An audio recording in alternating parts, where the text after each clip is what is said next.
ಎಲ್ಲೂ ಫೇಕ್ ಆಗಿ ನಾನು ಇರ್ಲಿಲ್ಲ. ನಾನು ಅಶ್ವಿನಿ ಜೊತೆ ಜಗಳ ಆಡಕ್ ಬಿಗ್ ಬಾಸ್ ಮನೆಗೆ ಹೋಗಿಲ್ಲ. ಊರಿಬ್ರು ಒಂದಾಗ್ಬಿಟ್ರೆ ಏನ್ ಕಷ್ಟ ಕಾಣಪ್ಪ ಅನ್ನಂಗ್ ಸ್ಟಾರ್ಟ್ ಆಗೋಯ್ತು. ಆಚೆ ಬಂದ್ಮೇಲೆ ಗಿಲ್ಲಿ ರಿಷಾ ಅನ್ನೋದು ಬರೋದ್ ಬೇಡ. ಹಾಯ್, ಎಲ್ಲರಿಗೂ ನಮಸ್ಕಾರ. ವಿಶೇಷ ಸಂದರ್ಶನಕ್ಕೆ ಸ್ವಾಗತ. ಇದು ನಿಮ್ಮ ಪ್ರೀತಿಯ MSN ಟಾಕ್ಸ್. ಈ MSN ಟಾಕ್ಸ್ ನಲ್ಲಿ ಯೂಶಲಿ ಬಿಗ್ ಬಾಸ್ ಕಂಟೆಸ್ಟೆಂಟ್ಸ್ ನೆಲ್ಲ ನಾನು ಇಂಟರ್ವ್ಯೂ ಮಾಡಿದೀನಿ. ಇವ್ರು ಸ್ವಲ್ಪ ಸ್ಪೆಷಲ್, ತುಂಬಾ ವೈಲ್ಡ್ ಕಾರ್ಡ್ ಆಗಿ ವೈಲ್ಡ್ ಆಗಿ ಹೋಗಿ ವೈಲ್ಡ್ ಆಗಿ ಆಚೆ ಬಂದ್ರು. ಯಾರು ಅಂತ ಈಗ ಆಲ್ರೆಡಿ ಗೊತ್ತಾಗಿದೆ, ಜಾಸ್ತಿ ಏನು ಬೇಡ, ನನ್ನ ಒಂದು ಇಂಟ್ರೊಡಕ್ಷನ್ ಅಂತ ಅನ್ಸುತ್ತೆ ನಿಮ್ಗೆ. ಸೊ ವೈಲ್ಡ್ ಟೈಗರಸ್ ಅಂಡ್ ಟಗರು ಪುಟ್ಟಿ ಅಂತ ಸ್ವಲ್ಪ ಫೇಮಸ್ ಆಗಿರುವಂತ, ಸ್ವಲ್ಪ ಅಲ್ಲ ಜಾಸ್ತಿ ಫೇಮಸ್ ಆಗಿದ್ದಾರೆ. ಹೋಗಿದ್ ಸ್ವಲ್ಪ ಟೈಮ್ ನಲ್ಲೇ ಅವ್ರು ಏನ್ ಮಾಡ್ಬೇಕು, ಬಿಗ್ ಬಾಸ್ ಮನೆಗೆ ಎಷ್ಟು ಕೊಡ್ಬೇಕು ಕಾಂಟ್ರಿಬ್ಯೂಷನ್, ಅಷ್ಟು ನೀಟಾಗಿ ಕೊಟ್ಟು ಬಂದಿದ್ದಾರೆ. ನನ್ನ ರಿಷಾ ಗೌಡ ಅವ್ರು ನಮ್ ಜೊತೆ ಇದ್ದಾರೆ. ರಿಷಾ ಮ್ಯಾಮ್, ನಿಮಗೆ ಆತ್ಮೀಯವಾದಂತ ಸ್ವಾಗತ. Thank you so much. One small correction, ಹಾ, ಟಗರು ಪುಟ್ಟಿ ಅಂತ ರಕ್ಷಿತನ್ ಕರೀತಾ ಇರೋದು, ಸೌಂಡ್ ಬಾಕ್ಸ್ ಅಂತ ನನ್ನ ಕರೀತಾ ಇರೋದು.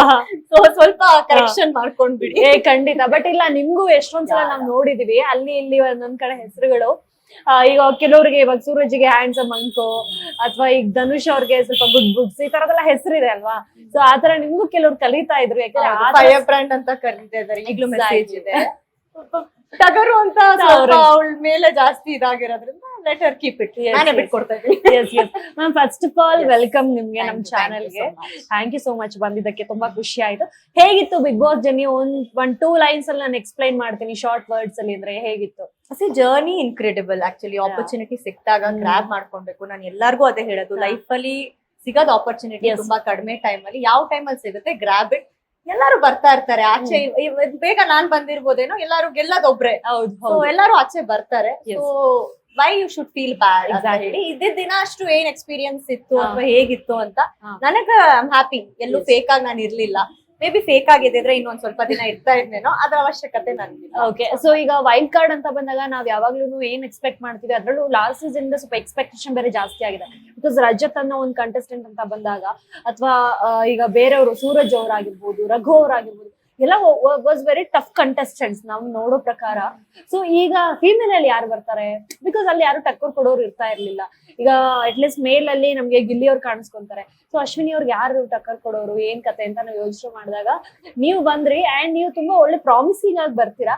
ಸೊ ವೈಲ್ಡ್ ಕಾರ್ಡ್ ಅಂತ ಬಂದಾಗ ತುಂಬಾ ಜನ ಯೋಚನೆ ಮಾಡ್ತಾರೆ, ವೈ ಆಸ್ ಲೈಕ್ ಯಾಕೆ ನಾನ್ ವೈಲ್ಡ್ ಕಾರ್ಡ್, ನಾನು ಯಾಕೆ ಸ್ಟಾರ್ಟಿಂಗ್ ಕಂಟೆಸ್ಟೆಂಟ್ ಆಗಿ ಹೋಗ್ಬಾರ್ದಾಗಿತ್ತು ಅಂತ.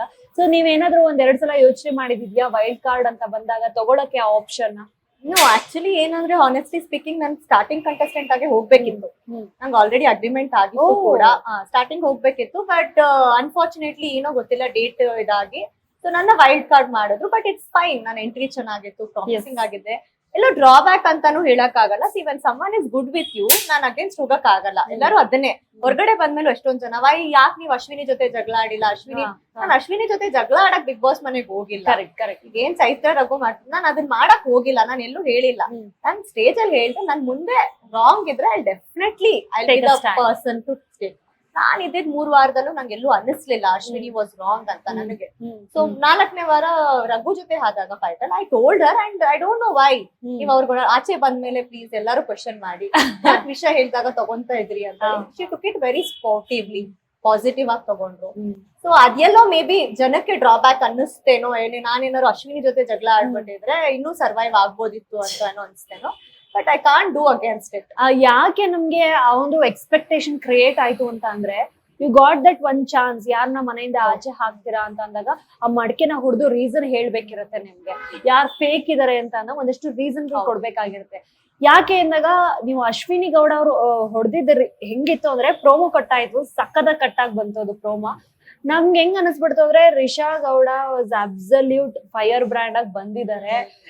ಬೆವರು ಇಳ್ಸಕ್ಕೆ ಬಂದಿದ್ದಾರೆ ಅಶ್ವಿನಿ ಗೌಡ ಅವ್ರಿಗೆ, ಅಥವಾ ಜಾನ್ವಿ ಅವ್ರಿಗೆ, ಅಥವಾ ಸ್ಪಂದನನ ನೀವು ಡೈರೆಕ್ಟ್ ಆಗಿ ಫೇಕ್ ಅಂತ ಮುಖದ ಮೇಲೆ ಹೊಡೆದಿದ್ ರೀತಿ ಆಗಿರ್ಬೋದು, ಕರೆಕ್ಟ್ ಆಗಿ ಹೇಳಿದ ರೀತಿ ಆಗಿರ್ಬೋದು.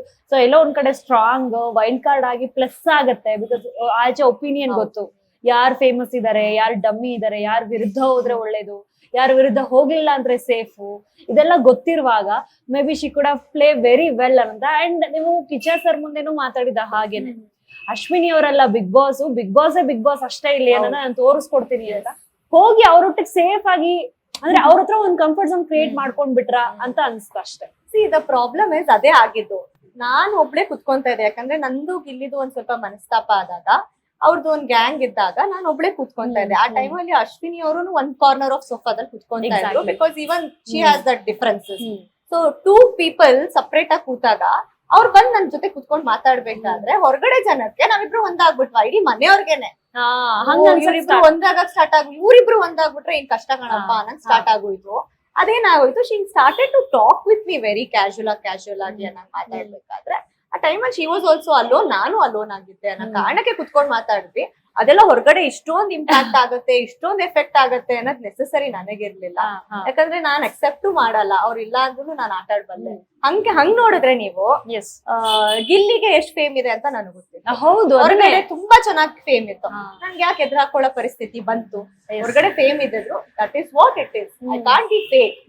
ನಾನ್ ಎಂಟ್ರಿನೂ ಹೆಂಗ್ ಕೊಟ್ಟೆ, ನಾನ್ ಮನೇಲೂ ಹಂಗೆ ಇದ್ದೀನಿ, ಫೇಕ್ ಆಗಿ ನಾನು ಇರ್ಲಿಲ್ಲ. ಮೇ ಬಿ ಜನದ ಎಕ್ಸ್ಪೆಕ್ಟೇಷನ್ ಏನಿತ್ತು, ಅಶ್ವಿನಿ ಜೊತೆ ಜಗಳ ಆಡಿದ್ರೆ ಮಾತ್ರ ಹೀರೋ ಅನ್ನೋದು ಸಾರಿ ನನಗಾಗಲ್ಲ. ನನಗೆ ಜಸ್ಟ್ ಬಿಕಾಸ್ ಮನೇಲಿ ಇನ್ನೊಂದ್ 3 ವಾರ ಸರ್ವೈವ್ ಆಗ್ಬೋದಿತ್ತು ಅನ್ನೋದಕ್ಕೋ ನಾನು ಅವ್ರ ಜೊತೆ ಸುಮ್ನೆ ಜಗಳ ಆಡಕ್ ಆಗ್ತಾ ಇರ್ಲಿಲ್ಲ. ರಾಂಗ್ ಆಗಿ ಶಿ ಫೈಟ್ ಬ್ಯಾಕ್ ಅಂದ್ರೆ ನನಗೆ ಗೊತ್ತು, ಅವ್ರ ವಾಯ್ಸ್ ಅಲ್ಲಿ ಅವ್ರ ಲೆವೆಲ್ಗೆ ನಾನು ಇಳಿಸ್ತೀನಿ. ಇವನ್ ಹೊರಗಡೆನು ನಾನು ಯಾರಿಗೇನ್ ತಲೆ ಕೆಡ್ಸ್ಕೊಳ್ಳಲ್ಲ. If you are good with me I be good. ಆಗಲ್ಲ ಅಂದ್ರೆ ಆಗಲ್ಲ ಗುರು, ನೀನ್ ಹೋಗ್ತಾ ಇರೋ ಜನರು ನನ್ಗೆ ಇನ್ನೂ ಮೆಸೇಜ್ ಮಾಡ್ತಾ ಇದಾರೆ, ಗಿಲ್ಲಿ ಜೊತೆ ಇದ್ದಿದ್ರೆ ಇನ್ನೂ ಇರ್ತಾ ಇದ್ರಿ ಮನೇಲಿ, ಇನ್ನೂ ನೀವ್ ಫೈಟ್ ಕೊಡ್ತಾ ಇದ್ರಿ ಅಂದ್ರೆ, see that is what matters. Even today message ಮಾಡ್ತಾ ಇದಾರೆ, ಸ್ಟ್ರಾಂಗ್ ಕಂಟೆಸ್ಟೆಂಟ್ ನೀವು, ಯಾಕೆ ಬಂದ್ರಿ ಆಚೆ ಅಂತ ಹೇಳಿ. I can't be fake for something else. Survive ಆಗೋಕ್ಕೋಸ್ಕರ 3 ವಾರ 4 ವಾರ ಐ ಕಾಂಟ್ ಬಿ ಫೇಕ್ ಅಲ್ವಾ? ನನಗೇನೋ ಒಂಚೂರು ಸಣ್ಣ ತಪ್ಪದಲ್ಲಿ ಮನಸ್ತಾಪ ಮಾಡಿದ್ದ ಅವ್ನ ಅಗೇನ್ಸ್ಟ್ ಇದ್ದೆ. ನಂಗೆಲ್ಲೂ ಅಶ್ವಿನಿ ಅವರಿಂದ ಮನಸ್ತಾಪ ಆಗಿರ್ಲಿಲ್ಲ. ಬಟ್ ರಘು ಮ್ಯಾಟರ್ ಅಲ್ಲಿ ನನಗೆಲ್ಲೋ ಅನ್ನಿಸ್ತು, ತುಂಬಾ ಓವರ್ ಆಗಿ ಆಡ್ತಾ ಇದಾರಲ್ಲ ಅಂತ. ಮುಂದಿನ ದಿನಗಳಲ್ಲಿ ನಾನು ಇದ್ದಿದ್ರೆ I would have given back Har good way. But ನನ್ ಮುಂದೆ ಅಂತೂ ಅದು ಸುದೀಪ್ ಸರ್ ಹೇಳಿದಾರಲ್ಲ, ನೀವೇ ತಗೊಂಡ್ರೆ ರಿಷಾ ಬಂದ್ಮೇಲೆ ಅಶ್ವಿನಿ ಅವ್ರ ವಾಯ್ಸ್ ಕಮ್ಮಿ ಆಗೋಗಿದೆ. She was silent for all the 3 weeks 4 weeks she was silent. ನಾನು ಆಚೆ ಬಂದಿದ್ದೀನಿ, ಬೌನ್ಸ್ ಬ್ಯಾಕ್ ಆದ್ರೆ ನಾನು ಏನ್ ಮಾಡೋದು? ಈಗ ಇದ ನಂತರದಲ್ಲಿ ಗಿಲ್ಲಿ ಅವ್ರ ಬಗ್ಗೆ ಒಂದ್ ಸ್ವಲ್ಪ ಮಾತಾಡೋಣ. ಯಾಕೆಂತಂದ್ರೆ ಅದ್ ಹೆಂಗೋ ಏನೋ ಗೊತ್ತಿಲ್ಲ, ನೀಟಾಗಿ ಇದ್ದಿದ್ದು ಒಂದು ಫ್ರೀಕ್ವೆನ್ಸಿ ಹೋಗ್ತಾ ಹೋಗ್ತಾ ಹೋಗ್ತಾ ನೀವು ಅವ್ರಿಗೆ ವಿಲನ್ ಆಗಕ್ ಸ್ಟಾರ್ಟ್ ಆದ್ರಿ, ಅವರು ನಿಮಗ್ ವಿಲನ್ ಆಗಕ್ ಸ್ಟಾರ್ಟ್ ಆಯ್ತು. ಏನಾಯ್ತು ಅಂತ ಗೊತ್ತಿಲ್ಲ. ಬಿಕಾಸ್ ನೀವ್ ಹೇಳಿದ್ರಿ ಹಾರ್ಟ್ ಕೊಡೋ ಒಂದು ಟಾಸ್ಕ್ ಬರುತ್ತೆ ವೈಲ್ಡ್ ಕಾರ್ಡ್ ಕಂಟೆಸ್ಟೆಂಟ್. ಸೊ ನೀಟಾಗಿ ಹೇಳ್ತೀರಾ, ಇಲ್ಲ ಯಾವ ಫೀಮೇಲ್ ಕಂಟೆಸ್ಟೆಂಟ್ ಬಂದಿದ್ರು ಗಿಲ್ಲಿ ಅಟೆನ್ಷನ್ ಕೊಡ್ತಾ ಇದ್ರು. ಸೊ ಅದನ್ನ ಐ ಕಾಂಟ್ ಲೈಕ್ ಅವ್ರ ಏನೋ ಮನ್ಸಾರೆ ಮಾಡಿದಾರೆ ನನ್ಗೆ ಅನ್ಸ್ಲಿಲ್ಲ. ಸೊ ಯುವರ್ ಲೈಕ್ ಆತರ ಅನ್ಬಿಟ್ಟು ನೀವು ಅದನ್ನ ಕೊಡ್ಲಿಲ್ಲ ಆ ಹಾರ್ಟ್ ನ ನೀವು ಅವ್ರಿಗೆ. ಸೊ ಅಲ್ಲಿ ಸ್ಟಾರ್ಟ್ ಆಗುತ್ತೆ ಗಿಲ್ಲಿ ಅವ್ರಿಗೆ, okay it's a game end of the day ಅಂತ. ಬಟ್ ಅಲ್ಲಿವರೆಗೂ ಇಬ್ರು ಎಂಟರ್ಟೈನ್ ಮಾಡ್ಕೊಂಡು ಚೆನ್ನಾಗೇ ಇರ್ತೀರಾ. ಸೊ ನೀವಾಗಿರ್ಬೋದು, ಚಂದ್ರಪ್ರಭಾ ಅವ್ರ ಜೊತೆ ಆಗಿರ್ಬೋದು, ಇದೆಲ್ಲ ಚೆನ್ನಾಗೇ ಹೋಗ್ತಾ ಇರತ್ತೆ. ಸೊ ಒಂದ್ ಪಾಯಿಂಟ್ ಅಲ್ಲಿ ಗಿಲ್ಲಿ ಅವ್ರ ನಿಮ್ಮನ್ನ ಎದುರಾಕೊಳ್ಳೋ ಪರಿಸ್ಥಿತಿ ಬರುತ್ತೆ, ನೀವ್ ಗಿಲ್ಲಿ ಅವ್ರನ್ನ ಎದುರಾಕೊಳ್ಳೋ ಪರಿಸ್ಥಿತಿ ಬರುತ್ತೆ. ಸೊ ಏನಾಯ್ತು? ಸೊ ಒಳಗ್ ಹೋಗಿದ ತಕ್ಷಣ ಗಿಲ್ಲಿ ಅಂಡ್ ಚಂದ್ರಪ್ರಭಾ ಅವ್ರ ಜೊತೆ ಚೆನ್ನಾಗೇ ಇರ್ತೀರಾ, ಆಮೇಲೆ ಏನಾಯ್ತು? See that is what. ನನಗೆ ಏನಂದ್ರೆ ಯಾರ್ ಲೆಗಸಿ ಬೇಡ. ನನ್ನ ಲೈಫಲ್ಲಿ ಹೊರಗಡೆನುವೆ ಯಾರೋ ಇವ್ಳನ್ನ ಬೆಳೆಸಿದ್ರು, ಅಥವಾ ನಾನ್ ಇವ್ರನ್ನ ಇಂಡಸ್ಟ್ರಿಗೆ ತಗೊಂಡ್ ಬಂದೆ, ಅಥವಾ ನನ್ನಿಂದ ಇವ್ರಿಗೆ ಹೆಸರಾಯ್ತು ಅಂತ ಅಂದ್ರೆ, ಟು ಬಿ ಫ್ರಾಂಕ್ ನಾ ಹೆಸರೇ ಬೇಡ ನನ್ ಲೈಫಲ್ಲಿ. ನಾನ್ ಯಾಕಂದ್ರೆ ಒಬ್ರತ್ರನು ಕೈ ಒಡ್ಡು ಕೆಲ್ಸ ಕೇಳ್ದೋಳಲ್ಲ, ಯಾರೋ ನನಗೆ ಕೆಲ್ಸ ಕೊಡಿ ಅಂತ ಕೇಳ್ದೋಳಲ್ಲ. ಹಂಗೆ ಬಂದಾಗ ಒಳಗಡೆ may be they are good friends, Kavya Gilli good friends. But ಹೊರಗಡೆ ಅದು ಕ್ಯಾರಿ ಆಗತ್ತೆ, ಗಿಲ್ಲಿ ಕಾವ್ಯ ಅಂತಾನೆ ಕ್ಯಾರಿ ಆಗತ್ತೆ. ರಿಷನ್ ಬೇಡವಾಗ ಇತ್ತು, ಆಚೆ ಬಂದ್ಮೇಲೆ ಗಿಲ್ಲಿ ರಿಷಾ ಅನ್ನೋದು ಬರೋದ್ ಬೇಡ. ಯಾಕಂದ್ರೆ ಜನ ಪಾಪ ಮಾತಾಡ್ತಾ ಬರ್ದಲ್ಲಿ ಏನೋ ಒಂದ್ ಹೇಳೋದಿದ್ರಲ್ಲಿ ಓ ಅವನಿಂದಾನೇ ಹೆಸರು ಬಂದ್ಬಿಡ್ತು ಇವಳಿಗೆ ನೋಡು ಅನ್ನೋದು ನನಗಿಷ್ಟ. ಸಿ ರಿಷಾ ಅಂತ ಐಡೆಂಟಿಫೈ ಮಾಡ್ತಾ ಇದ್ದಾರೆ. ನಂಗೆ ಅಲ್ಲಿ ಒಂದು ಇನ್ಸಿಡೆಂಟ್ ಹಾರ್ಟ್ ಕೊಡದೇ ಇರೋದಕ್ಕೆ ರೀಸನ್ ಏನಂದ್ರೆ, ನನಗೆ ಯಾರೋ ಬಂದು ಹೇಳಿದ್ರು ಇದೆಲ್ಲ ಬರೀ ಡವ್ ಮಾಡಿದವನು ಕಾವ್ಯನ್ ಜೊತೆ ಜಗಳ ಆಡಿದ್ದಕ್ಕೆ ನೀನು ಕೊಟ್ಟಿದ್ದು ಅಂತ. ನಂಗೆಲ್ಲೋ ಬೇಜಾರಾಯ್ತು. ಹಂಗಾರೆ ನಾನು ಯಾರ ಲೈಫಲ್ಲೂ ಬ್ಯಾಕಪ್ ಆಗಕ್ ನನ್ಗೆ ಇಷ್ಟ ಪಡಲ್ಲ. ಈವನ್ ನೋ ಮ್ಯಾಟರ್ ಹೊರಗಡೆ ಅವ್ನ ಫ್ಯಾನ್ ಬೇಸ್ ಇದ್ರು ಕೂಡ ನನಗೆ ಬ್ಯಾಕಪ್ ಆಗೋ ಅವಶ್ಯಕತೆ ಏನಿದೆ. ಇವತ್ತಿಗೂ ನಾನು ಅವ್ನು ಸಪೋರ್ಟ್ ಮಾಡ್ತಾ ಇದ್ದೀನಿ. ಯಾಕಂದ್ರೆ ಇಡೀ ಮನೆಯಲ್ಲಿ ನಾನು ಮನ್ಸ್ಪೂರ್ವಕಿ ನಗ್ತಿದ್ದು ಕ್ಷಣಗಳಂದ್ರೆ ಅವನೊಬ್ಬನ ಜೊತೆ ಆನೆಸ್ಟ್ ಆಗಿ ನಗ್ಸಿದಾನೆ ನಾನು. ಯಾಕಂದ್ರೆ ಕೊನೆ ಲಾಸ್ಟ್ ವಾರನು ನಾನು ಸೈಲೆಂಟ್ ಆದಾಗ, ಬಿಕಾಸ್ ಆ ಪ್ರೆಷರ್ ಬೇರೆ ಇತ್ತು ನನ್ಗೆ. ಎವ್ರಿ ವಾರ ಬೈಸ್ಕೊಂಡ್ ಐ ವಾಸ್ ಲೈಕ್ ಸಾಕಪ್ಪ ಒಂದ್ ವಾರ ನೆಮ್ಮದಿಯಾಗಿರೋಣ, ಬೇಡ ಕೆಣ್ಕೊಂಡ್ ಬಂದ್ರು ಅಲ್ಲಾಗ್ಲೂ ಇಲ್ಲ ನೋಡಿ, ಮಾಡೋರ್ ಜೊತೆ ನಂದು ಫೈಟ್ ಆಗೋಯ್ತು ಕೊನೆ ಲಾಸ್ಟ್ ಅಲ್ಲೂನುವೆ. ಸೊ ನಾನ್ ಅನ್ಸ್ಕೊಳ್ಳೋ ಹುಡುಗಿ ಅಲ್ಲ. ಸೊ ಅವನು ಸೈಲೆಂಟ್ ಆದ, ನಗ್ನಾಗ್ತಾ ಇದ್ವಿ. ಟ್ರೂ ಅಲ್ವಾ, ಚೆನ್ನಾಗ್ ನಗಸ್ತಾ ಹುಡುಗ ಅಂತ ಕೊನೆಗೆ ನನಗ್ ರಿಯಲೈಸ್ ಆಯ್ತು. ಚೆನ್ನಾಗಿದ್ದಿದ್ರೆ ಇನ್ನೂ ಚೆನ್ನಾಗಿರ್ಬೋದಿತ್ತೇನೋ, ನಾನು ಅರ್ಥ ಮಾಡ್ಕೊಂಡಿಲ್ಲ ಅನ್ನೋ ಕಾರಣಕ್ಕೆ ಅವ್ನ ಬಗ್ಗೆ ನಾನು ಇವಾಗ ಮಾತಾಡ್ತಾ ಇದೀನಿ. ಅದನ್ ಬಿಟ್ಬಿಟ್ಟು ಫ್ಯಾನ್ಸ್ ಎಲ್ಲ ಏನೋ ಅವ್ನ್ ಕ್ರೇಜ್ಗೋಸ್ಕರ ಮಾತಾಡ್ತಾ ಅದು ಇದ್ದಾರೆ. ಬೇರೆ, ಅದನ್ನ ಕೇಳ್ಬೇಕಾಗಿತ್ತು ನಾನು ಆಕ್ಚುಲಿ. ನನ್ ಉತ್ತರ ಕೊಡ್ಬೇಕಾಗಿರೋದು ಎರಡೇ ಮ್ಯಾಟರ್. ಅವ್ನ್ ಫ್ಯಾನ್ಸ್, ಗಿಲ್ಲಿ ಫ್ಯಾನ್ಸ್. ಈಗ ನನ್ ಕ್ರೇಜ್ಗೋಸ್ಕರ ಮಾತಾಡ್ತಾ ಇದ್ರೆ ವೈಲ್ಡ್ ಕಾರ್ಡ್ ಆಗಿ ಹೋಗಿರೋದು. ವೈಲ್ಡ್ ಕಾರ್ಡ್ ಹೋಗ್ಬೇಕಾದ್ರೆ ನನಗೆ ಗೊತ್ತಿರ್ಲಿಲ್ವಾ ಗಿಲ್ಲಿ ಕ್ರೇಜ್ ಹೇಗಿತ್ತು ಅಂತ. ಎದುರಾಕೊಳ್ಳೋ ಪರಿಸ್ಥಿತಿ ಏನ್ ಬರ್ತಿತ್ತು ನೀವೇ ಹೇಳಿ. ಅಲ್ಲಿ ಆಯ್ತು ಸಿಚುವೇಶನ್, ಹೆದರಾಕೊಂಡ್ ಪರಿಸ್ಥಿತಿ ಬಂತು, ಆಯ್ತು. ಹೊರ್ಗಡೆ ಬಂದ್ಮೇಲೆ ಯಾಕೆ ಮಾತಾಡ್ತಾ ಇದ್ದೀನಿ ಅಂದ್ರೆ, ಆ ಶೋ ಅಲ್ಲಿ ಎಲ್ಲಾರು ಸತ್ತೆಣಗಳ ತರಾನೇ ಇರೋದು. ಇವ ಓಪನ್ ಸ್ಟೇಟ್ಮೆಂಟ್ ಹಂಗೆ ಇರೋದು ಕೆಲವರು. ಅದ್ರಲ್ಲಿ ಅವನು ಏನೋ ಟ್ರೈ ಮಾಡ್ತಾ ಇದ್ದಾನೆ, ಕೊಡೋಣ ಏನೋ ಮಾಡೋಣ ಅನ್ನೋದು. ಜೆನ್ಯೂನ್ ಆಗಿ is like giving is best.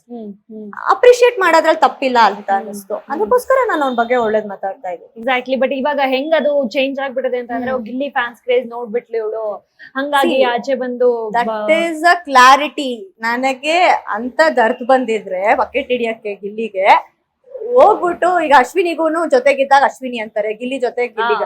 ನಾನು ಇಬ್ರು ಇವ್ರ ಜೊತೆ ಇದ್ದೆ ಅಂತ ನಿಮ್ಗೆಲ್ಲ ಅನ್ಸಿದ್ರೆ ವಾಪಸ್ ಉಲ್ಟಾ ಬಂದ್ನಲ್ಲ, ಇದ್ದೆ ನನ್ ಪಾಡಿಗೆ ನಾನು ಇದ್ದೆ ಅಲ್ವಾ. ನನ್ಗೆ ಇವತ್ತಿಗೂ ರಿಗ್ರೆಟ್ ಏನ್ ಅನ್ನೋದು ಅಂದ್ರೆ, ಕೆಲವು ವಿಷಯದಲ್ಲಿ ಅಡ್ಜಸ್ಟ್ ಆಗ್ಬಿಟ್ಟೆ, ನಂಬಿಟ್ಟೆ. That hits me a lot ಅಷ್ಟೇ. ಯಾರ್ಗ ಅವಶ್ಯಕತೆನೂ ನನಗಿಲ್ಲ. ಇವಾಗ ಹಂಗ್ ನೋಡಿದ್ರೆ ನಾನು ಅದೇ ಕ್ಲಾರಿಟಿ ಕೊಟ್ಟಿದ್ದೆ ಎಲ್ಲಾರ್ಗು. ವೈ ಹೋಗ್ಬೇಕಾದ್ರೆ ನಾನು ಹೋಗಿದ್ ವೈಲ್ಡ್ ಕಾರ್ಡ್ ಆಗಪ್ಪ, ಪ್ಲೀಸ್ ಎಲ್ಲಾರ್ಗು ಹೇಳ್ತಾ ಇರೋದು ಗಿಲ್ಲಿ ಫ್ಯಾನ್ಸ್ ಗಳಿಗೆ. ಹೋಗಿದ್ ನಾನು ವೈಲ್ಡ್ ಕಾರ್ಡ್ ಆಗಿ, ಹೊರಗಡೆ ನನಗೆ ಗೊತ್ತಿತ್ತು ಗಿಲ್ಲಿಗೆ ಯಾವ ಕ್ರೇಜ್ ಇತ್ತು. ಆಲ್ರೆಡಿ ಕ್ರೇಜ್ ಫಿಟ್ ಆಗೋಗಿತ್ತು ಗಿಲ್ಲಿಗೆ. ಹೌದು, ನನ್ಗೆ ಎದುರಾಕೊಳ್ಳೋ ಪರಿಸ್ಥಿತಿ ಬರ್ತಾ ಇರ್ಲಿಲ್ಲ. ಹೊರಗಡೆ ಬಂದ್ ಯಾಕೆ ಮಾತಾಡ್ತಾ ಇದೀನಿ ಅಂದ್ರೆ, ಅವ್ನ ಜೊತೆ ನಕ್ಕಿದ್ ಕ್ಷಣಗಳು ಚೆನ್ನಾಗಿತ್ತು, ಅದು ಕ್ಲಾರಿಟಿ ಕೊಟ್ಟಿದ್ದೀನಿ. ನಾನು ಬಂದು ಎಲ್ಲ ನೋಡ್ದೆ ಎಪಿಸೋಡ್ಸ್ ಅಲ್ಲಿ. ಎಲ್ಲೋ ನನ್ ಬಗ್ಗೆ ಹಿಂದೆ ಬೇರೆ ಮಾಡಿದ್ದು ಪಿತೂರಿ ತರ ಪಿತೂರಿ ಮಾಡ್ಲಿಲ್ಲ ಅವನು ಇದ್ರಲ್ಲಿ ನೋಡಿದಾಗ. So I felt good enough. Okay, genuine ಆಗಿದ್ದ, ಮುಖಕ್ಕೆ ಅಟ್ಲೀಸ್ಟ್ ಹೇಳದ್ನಲ್ಲ, ಅದಕ್ಕೆ I am like keeping support ಅಷ್ಟೇ.